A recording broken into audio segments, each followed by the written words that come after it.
I'm here today with Betty Castile and Kathy Raybold, who are the founders and creators of Nana Bees Deliveries, which do a weekly food delivery service to our homeless. And they started it over a year ago.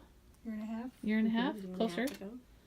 And I'm going to let them talk a little bit about how they came to create this program, the thoughts behind it, and what they did, and maybe some of their awesome experiences. And I think you're going to love it. So we'll go from there. So how do you guys think of Nana Bees? Well, we were at a meeting with you, a city council meeting, is that right? Coalition meeting.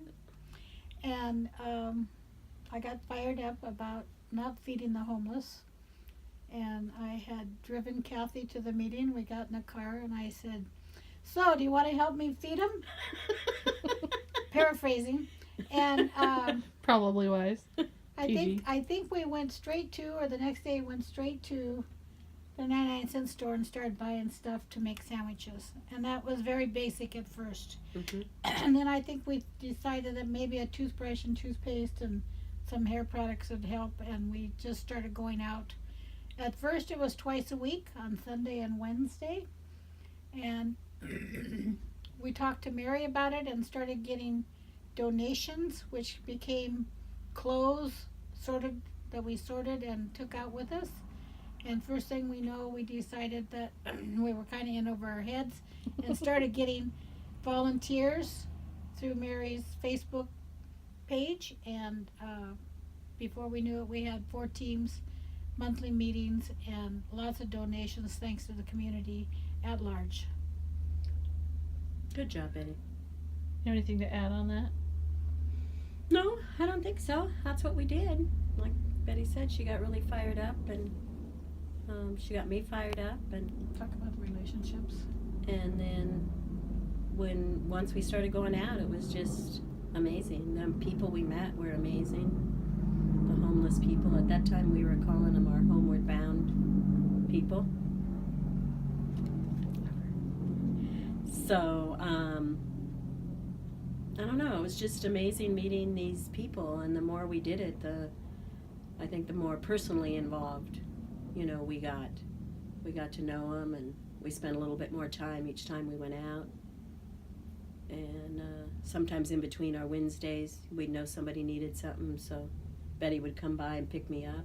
We always made sure we were together, never go out by ourselves with anybody. So I don't know, we made a lot of good people. It was a great experience. Very rewarding. Mm-hmm.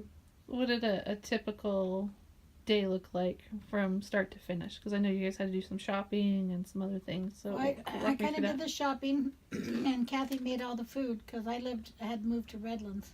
So she would be out here making sandwiches, and I would come get her or drop off the stuff so she could have to make the sandwiches. Would load up the car with lots of water.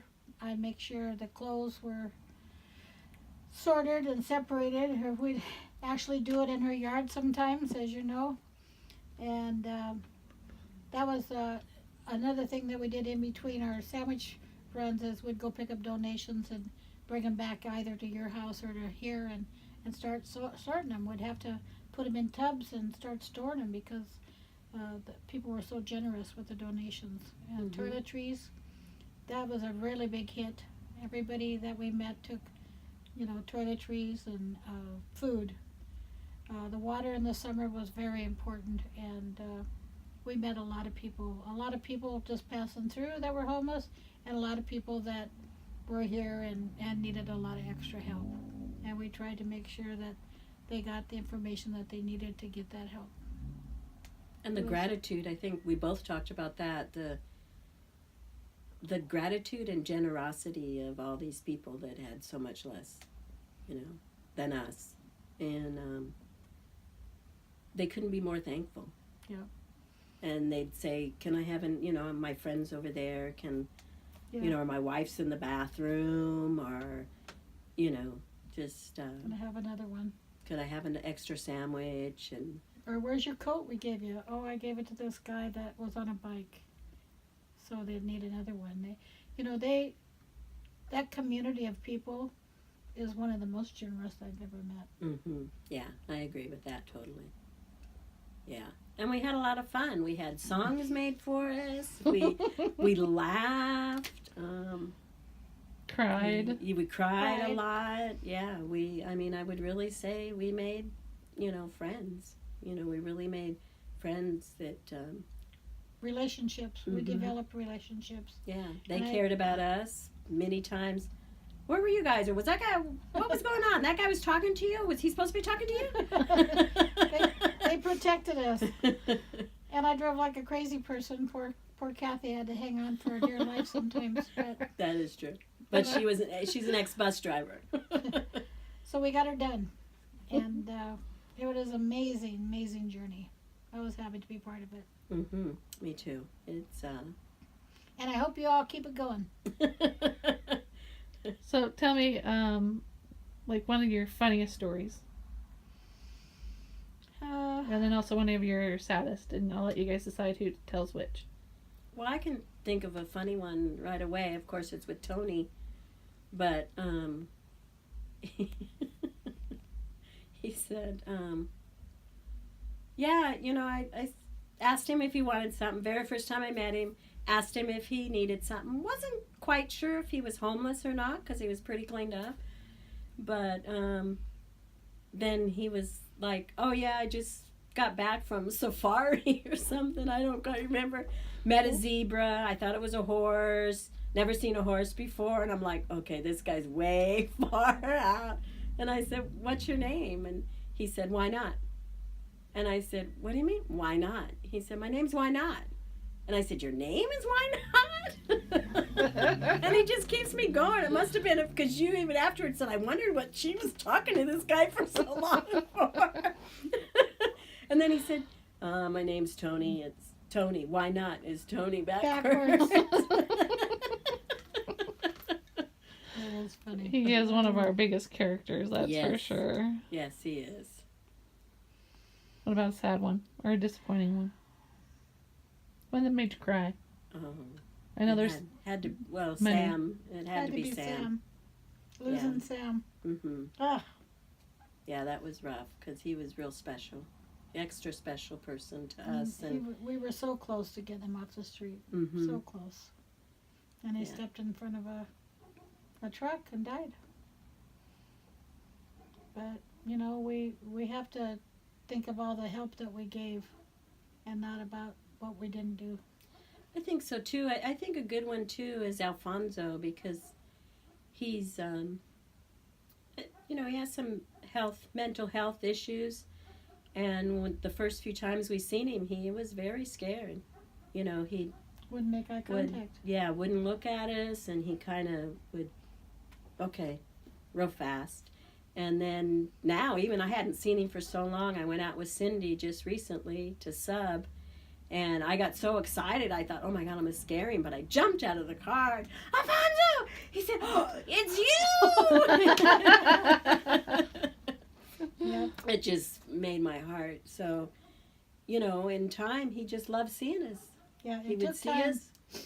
Took time to build relationships, but they were lasting. And it was very, very worth it. You feel like you've done a lot of good? Absolutely. Yeah. And not only for them, but For me. for us. Yeah. I think it changed our life. It's heartwarming.